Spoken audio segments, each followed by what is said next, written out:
Friends, તો આજે આપણે બનાવીશું શિયાળા સ્પેશિયલ અડદિયા. તો શિયાળામાં તો આપણે અડદિયા ખાઈએ જ છીએ. તો આજે હું જે રીતે તમને અડદિયા બનાવવાના બતાવીશ, તો તમે પહેલી વાર પણ બનાવતા હશો તો પણ તમારા એકદમ પરફેક્ટ જ અડદિયા બનશે. તો ચાલો આજે મારી રીતે પણ અડદિયા બનાવીને જુઓ. તો સ્ટાર્ટ કરીએ વિડીયો. તો સૌ પ્રથમ મેં અહીંયા અડદની દાળ લીધી છે, જેને હું મિક્સરમાં પીસી રહી છું. હા, હું એને ઘંટીમાં નહીં પરંતુ મિક્સચરમાં પીસીશ અને આવી રીતના દરદરો એવો લોટ તૈયાર થઈ જશે. એકદમ બહુ દરદરો પણ નહીં અને બહુ વધારે પડતો ઝીણો પણ નહીં, એવો આપણે લોટ રેડી કરી લઈશું. તો આવી રીતે પહેલાં એક વાટકી અને બાદમાં મેં બીજી વાટકી, એવી રીતે આ એક કટોરીનું મેં માપ રાખ્યું છે. અડદિયા બનાવો ત્યારે એ જ સ્પેશિયલ છે કે આપણે જેટલી વાટકી લોટ એટલી જ વાટકી ઘી, અને આ જ માપ જે હું માપ બતાવીશ એ પ્રમાણે કરો તો તમારા અડદિયા એકદમ પરફેક્ટ બનશે અને પહેલી વાર પણ બનાવશો તો પણ એકદમ સરસ જ અડદિયા બનશે. તો અહીંયા આપણે એક આ કટોરી છે એનું જ માપ લીધું છે અને હવે બીજી 2 કટોરી છે એના માપ પ્રમાણે આપણે લઈ લઈએ. તો એક કટોરી આપણી અડદનો લોટ છે, તો એની સામે જ એક કટોરી આપણી ઘી છે. અહીંયા મેં ગાયનું ઘરનું ઘી લીધેલું છે અને પોણો વાટકાથી થોડી ઉપર અહીંયા મેં ખાંડ લીધી છે. તમે ખાંડનું માપ તમારા હિસાબે કરી શકો છો કે કોઈને વધારે પડતું ગળ્યું જોઈતું હોય તો એ પ્રમાણે. અહીંયા મેં 1 વાટકી જેટલા ડ્રાયફ્રૂટ્સ લીધા છે, થોડું 2 થી 3 ચમચી જેટલું ઘી અને અડધી વાટકી જેટલું દૂધ લીધું છે. તો હવે તમે અહીંયા આપણા જે અડદિયા બનાવવાના છે એની બધી સામગ્રી રેડી થઈ ગઈ છે. તો હવે આપણે એક તરફ ગેસ ચાલુ કરીને ઉપર એક તપેલી રાખીશું અને એની અંદર આપણે જે થોડું ઘી રાખ્યું હતું 3 ચમચી જેટલું એ લઈશું અને એની અંદર પોણી વાટકી જેટલું દૂધ એડ કરી લઈશું અને એને સરસ આપણે ગરમ કરીશું જ્યાં સુધી એમાં ઉભરો ન આવે ત્યાં સુધી. અને ઉભરો આવી જાય એટલે આપણે ગેસ બંધ કરી લઈશું અને થોડી મિનિટ માટે એને ઠંડુ થવા દઈશું. હવે આપણે એક બાઉલ લઈ લઈએ કે જેની અંદર આપણે થોડો જે અડદનો લોટ હતો એનો આપણે ધાબો દઈશું. તો જે વાટકી આપણે અડદનો લોટ લીધો હતો તો એ જ વાટકી આપણે આની અંદર અડદનો લોટ એડ કરી લઈશું અને ત્યારબાદ આપણે જે દૂધ અને ઘી ગરમ કર્યું હતું તે એડ કરી લઈશું. હજી થોડું દૂધ અને ઘી થોડું ગરમ છે તો એને પહેલાં તો આવી રીતે ચમચાથી હલાવી લઈશું, ડાયરેક્ટ હાથ નહીં નાખીએ, કારણ કે જો આપણે ડાયરેક્ટ હાથ નાખીશું તો દૂધ અને ઘી બંને ગરમ છે તો આપણો હાથ પણ દાઝી જશે. અને આવી રીતે થોડી વાર ચમચાથી હલાવ્યા બાદ આપણે જે મોહનથાળમાં જે આપણે ધાબો દઈએ છીએ એ પ્રમાણે આવી રીતે સરસ રીતે 2 હાથથી મસળીને એમાં ગાંઠા ન રહે ત્યાં સુધી આપણે એને આવી રીતે જ મસળી લઈશું. અને હવે આપણે આ સરસ રીતે બંને હાથેથી મસળાઈ ગયું છે. તો હવે આને આવી રીતે જ તપેલીમાં કે જે આપણે વાસણ છે એની અંદર સરસ રીતે દબાવીને 5 થી 10 મિનિટ માટે ઢાંકીને રાખી દઈશું. હવે એક કથરોટ લઈ લઈએ તો અને જે આપણે ઘરમાં લોટ ચાળીએ છીએ ઘઉંનો એ ચાળણી લઈ લઈશું. હવે આમાં પણ એક ટ્રીક છે જે હું તમને આગળ બતાવીશ. તો હવે આપણે આ જે ધાબો દીધેલો અડદનો લોટ છે એને આપણે આવી રીતે ચાળણીની મદદથી ચાળી લઈશું. પણ ઘણાની કમ્પ્લેન આવે છે કે ચાળણીની મદદથી ધાબો દઈ દયા પછી પણ ચાળીએ છીએ તો પણ એમાં ગાંઠા જેવું રહી જ જાય છે. અને આ હું કરું છું તો તમે જોઈ શકો છો એમાં પણ વધારે પડતું ગાંઠાનું પ્રમાણ રહી જાય છે અને એ પણ સરખી રીતે આપણે લોટ સરખી રીતે ચાળણીથી નથી ચડાતો.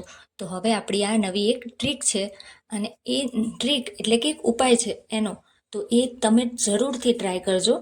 તો જે આપણે ધાબો દીધેલો લોટ હતો એ આપણે બધું જે મિક્સી બ્લેન્ડર છે એની અંદર આપણે લઈ લઈશું અને આ જો આવી રીતે રહી જાય છે તો એને પણ આપણે મિક્સચરમાં આવી રીતે પીસી લઈશું. અને એને 1 જ સેકન્ડ માટે પીસવાનું છે, વધારે પડતું પીસવાનું નથી, 1 થી 2 જ સેકન્ડ. અને હવે તમે એ લોટ જે મિક્સરમાં પીસી લીધો છે, ધાબો દીધેલો લોટ છે એ પીસી લીધો છે અને હવે તમે એને આવી રીતે ચાળણીથી ચાળશો તો એ તરત જ ચડાઈ જશે, એમાં જરી કે ક્યાંય પણ ગાંઠા રહી જશે નહીં. તો તમે જોઈ શકો છો કે કેવો સરસ લોટ ચડાઈ રહ્યો છે અને એકદમ ઝીણી ઝીણી દાણી થઈ જાય છે અને આમાં જરા પણ આપણે ફેંકવાનું મન ન થાય અને આપણો એકદમ સરસ એવો અડદિયા માટેનો લોટ રેડી થઈ જાય છે. આને હું સરખી રીતે પહેલાં તો બધો લોટ આવી રીતે જ ચાળી લીધો છે. જો ઝીણું ઝીણું આવું કરવું રહે તો એનો કોઈ જ વાંધો નથી, પરંતુ ધાબો દીધા પછી આવી રીતે ચાળીએ છીએ તો વધારે પડતું જ આપણે એમાં રહી જાય છે જે ગાંઠા હોય છે એ. હવે આવી રીતે આ વધ્યો છે એ લોટને પણ હું આવી રીતે જ ચાળી લઈશ. અને આના લીધે શું થાય છે કે આપણા અડદિયા છે એમાં વચ્ચે પણ ક્યાંય ગાંઠા નથી પડતા અને ખૂબ સરસ રીતે ચડાય છે. તો આ એક ટીપ છે આપણી કે અડદિયામાં જ્યારે ધાબો દઈએ છીએ એના પછી આપણે આ રીતે જ ચાળવાનો લોટ. હવે આપણે એક કઢાઈને ગેસ ઉપર રાખી જે આપણે 1 કટોરી ઘી છે એ ગરમ કરી લઈશું. હવે જે કટોરી છે એને આપણે એમાંથી ઘી આપણે કઢાઈમાં નાખી દઈશું, એટલે કે ઘી ગરમ કરી લઈશું. અને ઘી થોડું સહેજ ગરમ થઈ જાય એટલે આવી રીતે, આ ઘી ઠંડુ હતું એટલે મેં પહેલાં તેને ગરમ થવા દીધું છે. અને ઘી સરસ રીતે ગરમ થઈ જાય ત્યારબાદ આપણે એની અંદર જે ધાબો દીધેલો જે આપણો અડદનો લોટ છે એ એડ કરી લઈએ. જે સરસ આપણે ચાળી લીધો હતો, મતલબ એ જ લોટ, અડદનો લોટ એડ કરી લઈએ. તો હવે આપણે અડદિયાનો લોટ એડ કર્યા બાદ એને આપણે આવી રીતે સારી રીતે હલાવતા જ રહેવાનું છે, કારણ કે અડદના જે આપણે આ લાડુ એટલે કે અડદિયા બનાવીએ છીએ એમાં મેઇન પ્રોસેસ આ જ છે, કારણ કે આમાં જો વધારે લમ્સ ન પડે એનું ખાસ ધ્યાન રાખવાનું છે, ગાંઠા ન પડે અને તેને સતત જ આવી રીતે ચલાવતા જ રહેવાનું છે, મતલબ કે હલાવતા જ રહેવાનું છે. અને આવી રીતે તમે જેમ જેમ એને શેકશો એમ એમાંથી ઘી એવી રીતે છૂટું પડીને એકદમ અંદરથી આવી રીતે જ જે બબલ થશે અને એની ઉપર ઉભરો પણ આવવા લાગશે. તો એને આવી રીતે આપણે સતત શેકતા રહીશું.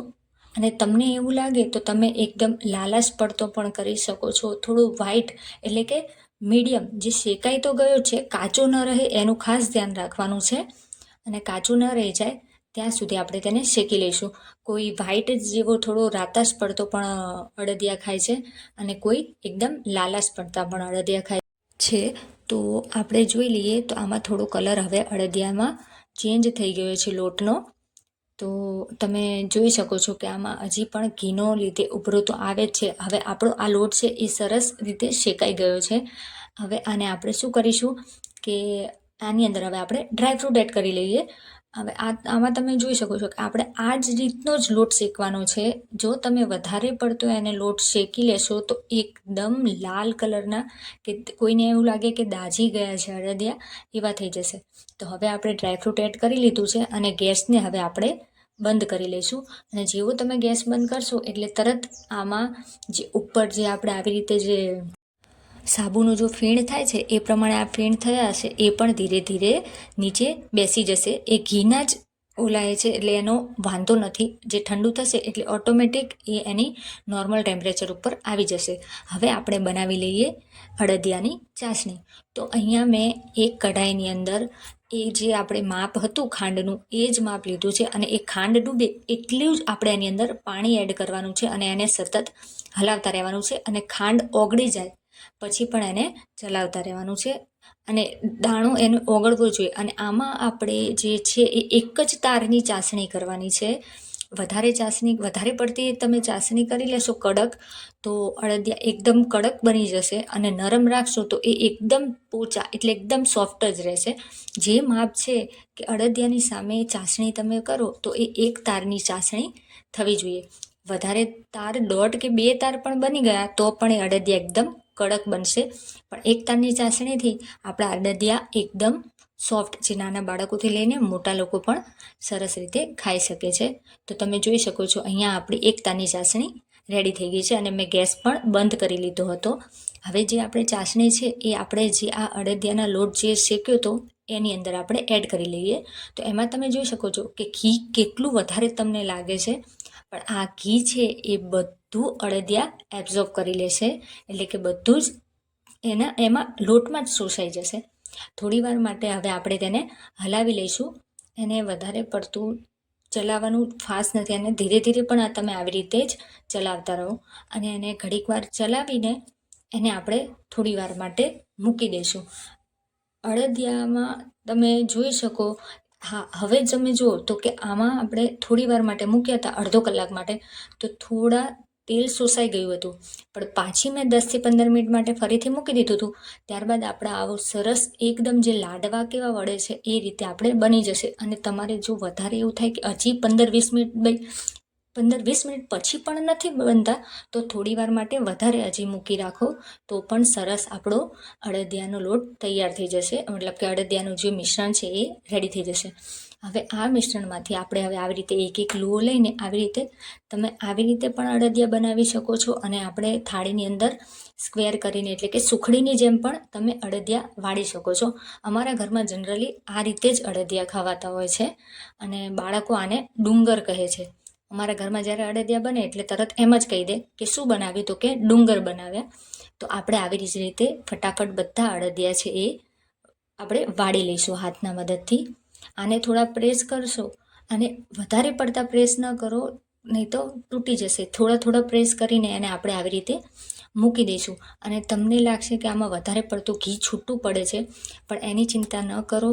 એ ડાયરેક્ટ જ્યારે પણ અડદિયા પાછો 15-20 મિનિટ માટે મૂકી રાખશો તો બધું જ ઘી અડદિયામાં શોષાઈ જશે. તો અહીંયા મેં આખી આવી રીતે આ થાળી ભરીને આટલા અડદિયા રેડી કરી લીધા છે. તો આપણા અડદિયા રેડી છે, અને એની ઉપર પણ આટલા બીજા 8-9 અડદિયા બન્યા હતા. એમાં તમે જોઈ શકો છો કે ઘી છે, આપણી પહેલી જે થાળી હતી એમાં શોષાઈ ગયું છે, અને ઓલામાં હજી ઘી છે. અને હવે જે આ 15-20 મિનિટ બાદ તમે જોઈ શકો છો કે અડદિયામાં જરી પણ તમને બહાર ઘી દેખાશે નહીં, અને એ એટલા જ એકદમ સોફ્ટ બન્યા છે કે બધા જ ખાઈ શકે. તો તમને પણ આ રેસીપી કેવી લાગી અને આની ટિપ્સ કેવી લાગી તો તમે પણ તમારા ઘરે જરૂર બનાવો, અને પછી મને જણાવો કે તમને મારી દરેક ટિપ્સ કામમાં આવી કે નહીં.